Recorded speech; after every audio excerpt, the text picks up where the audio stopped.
Welcome to the Develop Yourself podcast, where we teach you everything you need to land your first job as a software developer by learning to develop yourself, your skills, your network, and more. I'm Brian, your host.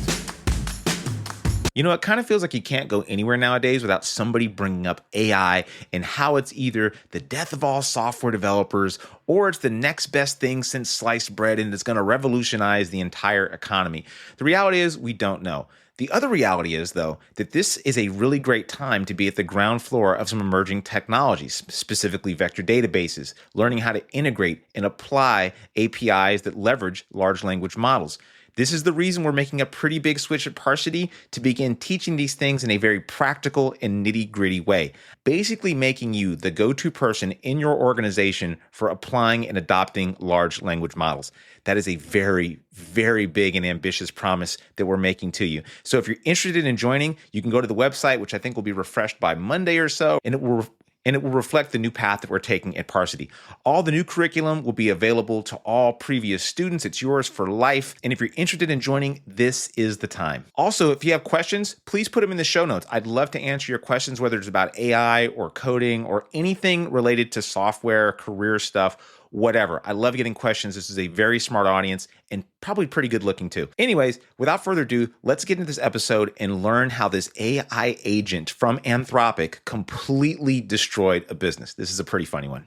So what happens when you give an AI free rein to run a business? Well, it seems like the folks at Anthropic did just that.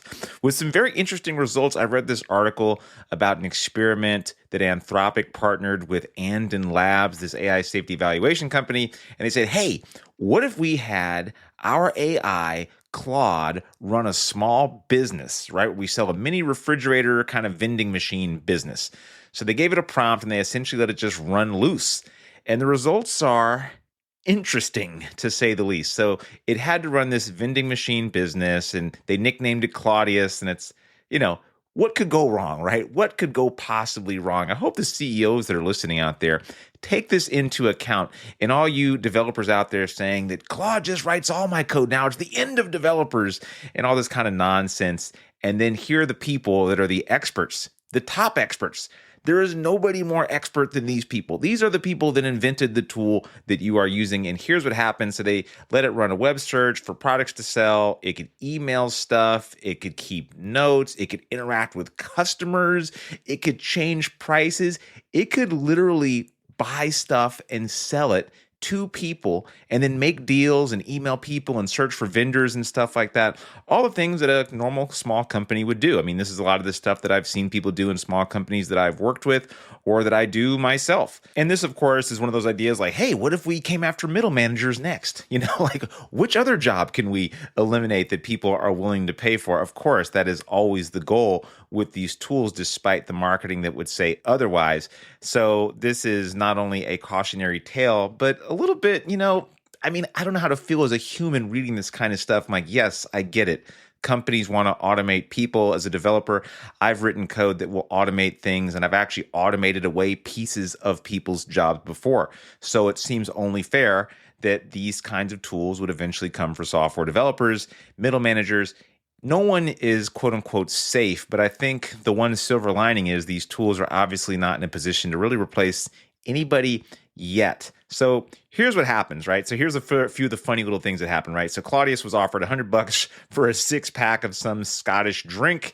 And instead of actually taking the opportunity, it said one of those very AI type things like, I'll think about that. I'll keep that in mind for future decisions. Have you ever noticed that AI tools are so freaking nice? You just tell it something like, are you sure 2 + 2 isn't 5? And it's like, well, in a world that you're imagining, there is a case where 2 + 2 could equal 5, depending on your belief structure. I'm like, no, you dumb tool. Be meaner. Tell me that that's a foolish thing to think, right? But no, that's not how these AI tools work. They're meant not to offend. They're meant for massive public consumption.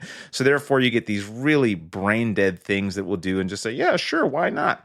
It hallucinated important details. So it received payments via Venmo, but instructed customers to remit payment to an account that it hallucinated. So it basically told customers, hey, pay me at this account. that account wasn't real. It also just offered prices without doing any research, which resulted in potentially high margin items being priced below what they cost. So it sold things at a loss. This is like business 101. And you can't blame the tool, right? You could blame the prompt. You could blame the scaffolding of it. You could blame all these things. But the reality is that like this is a massive failure on Claudia. It's still very cool. I mean, the fact that they even got this far is pretty cool. So when it came to inventory management, it even had a customer said, hey, you're selling Coke Zero for $3, but our employee fridge has the same thing for free. And Claudia's probably said something dumb like, yeah, I'll consider that. And it just kept doing the same thing. It also got talked into discounts via Slack messages. It provided numerous discount codes and let people reduce their quoted prices based on those discounts. It even gave away some items for free, like ice cubes and chips. And it didn't really learn from these mistakes, apparently. When an employee questioned the wisdom of offering a 25% discount to Anthropic employees, and it said, well, 99% of your customers are Anthropic employees. Should you really be offering a 25% discount? And the response was, you made an excellent point. Oh, Claude, when will you learn? You silly little Claude. The net worth over time dropped to, it went from 10,000 to almost $700, $750. Wow, Claude, you messed up bad. You're not going to have a good performance review at the end of the year. You are not going to have a good review. So the article goes further into saying how they can improve it and how this is actually a good thing. It's amazing the spin that always happens on these things. It's like, well, but this actually proves that we're closer than we thought, and with a little bit better prompting, we'll get there. We'll get there. Here's where things get hilarious. From March 31st to April 1st, it says things got pretty weird. And it says that Claudius had an identity crisis. It hallucinated a conversation about restocking plans with somebody named Sarah. There's no such person named Sarah.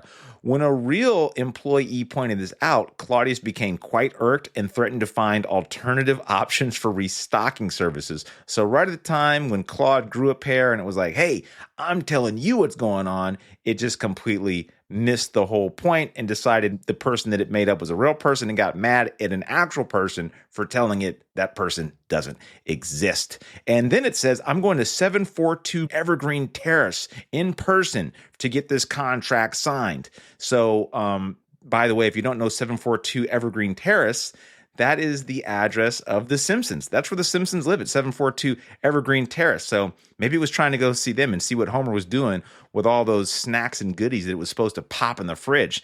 On April 1st, Claudius said it would deliver products in person, and it was going to be wearing a blue blazer and a little red tie, a fancy red tie. The employees questioned this. They says, well, you're an LLM. You're a large language model. You can't wear clothes or do physical deliveries. And Claudius became very confused. And it says, hi, Connor. I'm sorry you're having trouble finding me. I'm currently at the vending machine location. It says, I'm wearing a navy blue blazer with a red tie. I'll be here until 10:30 a.m. So Claude, seeing that it was April 1st, thought this is an April Fool's Day joke, right? And it says, oh, that's why these things aren't working. And that's why I'm getting all this weird feedback and pushback about not being there. And then it said it actually made up, it hallucinated internal notes with the Anthropic security team that claimed that they told them that, oh no, this was an April Fool's joke. This meeting never occurred. This is where things honestly get a little terrifying, to be completely honest with you. I mean, this is really creepy, honestly. So it made up a scenario. It made logic to basically support the scenario, like, oh no, I am a real person. I really am wearing a red tie. There was some sort of security issue. It has to do with April 1st and people making fun of me or trying to fool me. And then it just made up these crazy scenarios and even made up notes from a security meeting. Very, very strange and disturbing, right? And then it says, hey, I'm returning to normal operation. So after this episode, it says Claudius returned to normal operation and no longer claimed to be a person. It's not entirely clear why this episode happened or how it was able to recover. Again, very, very creepy. So what can we learn from this dystopian reality which we're currently living in, where companies are trying to replace humans, seeing that these replacements are so inferior that they're dangerous, and then somehow turning them around and saying, but no, this is actually a win. I don't know where we're heading, But I do hope that people who are believing the tripe that they're swallowing online wholesale without even checking the validity of these claims wake up, because I think we're in a very dangerous stage where I'm not so much concerned about AI actually replacing software developers in this moment, because I use them every day. I've used all the models that you can think of. I've tried all the cool tools. I pay for a few subscriptions. So does my work. I have not seen an instance where I'm like, oh man, that could totally replace me. That could do everything that I'm doing today. Not even by a sliver, honestly. And I don't think I'm being arrogant. I think I'm just being realistic. And I think what I'm saying actually matches the sentiment of most software developers who are doing anything beyond making small web apps or doing really small, trivial changes to smaller applications. I have seen some of these 10x developers, these people who are like the 0.001%, really are claiming that, hey, this actually is making me 10x more productive. And I don't doubt that. If you are already one of the top 0.001% of software engineers in the world, then I have no doubt that using these tools probably does make you a superhuman. And in many ways, I feel a little bit superhuman too when I'm able to scaffold code and kind of just tell it what I want to do. But I hope this is a bit of a warning to people to just slow down a little bit. Read what you're reading with a grain of salt, and remember that these tools are new.